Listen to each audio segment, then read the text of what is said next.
नमस्कार मंडळी. मी आज आलो आहे रत्नागिरीतील खेडशी या माझ्या मामीच्या गावी. आणि माझ्या मामीच्या घराच्या मागच्या बाजूला एक देवीचं मंदिर आहे.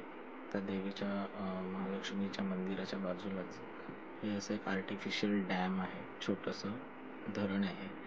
आणि बघा तुम्ही किती निसर्ग सौंदर्य आहे, ते एकदम छान. आणि आमच्या कोकणात तुम्ही कुठेही या, तुम्हाला निसर्ग सौंदर्य पाहायला नक्की मिळेल. आणि सेम असंच माझंही गाव आहे संगमेश्वर, येथे परचुरी नावाचं छोटंसं गाव आहे आणि असंच निसर्ग सौंदर्याने नटलेलं आहे. तुम्ही जेव्हा पण जाईन परचुरीमध्ये तेव्हा तुम्हाला नक्की व्हिडिओ पाठवेन, मी पोस्ट करेन यूट्यूबला.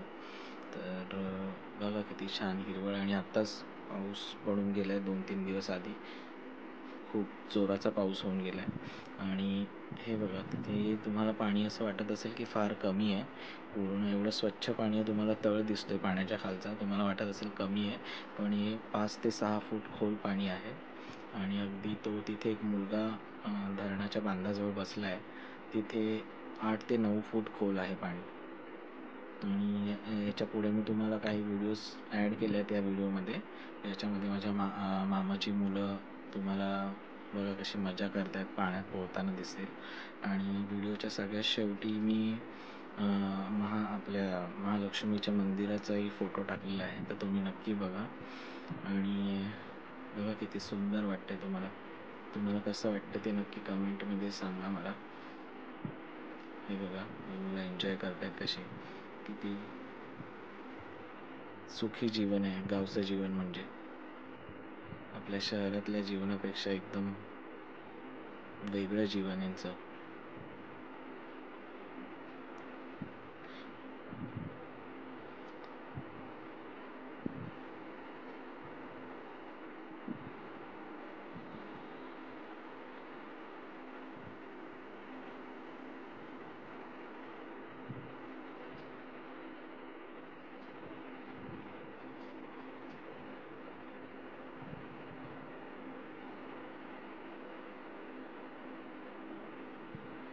हे बघा, हे महालक्ष्मीचं मंदिर आहे,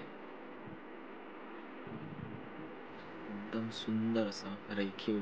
आणि रात्रीचंच लाईट्स जेव्हा लागतात तेव्हा रात्रीचं सुद्धा एकदम छान दिसतं, मन प्रसन्न होऊन जातं बघा मंदिराकडे बघून. किती सुंदर असं मंदिर बांधलेलं आहे, नीटनेटकं बांधकाम. धन्यवाद.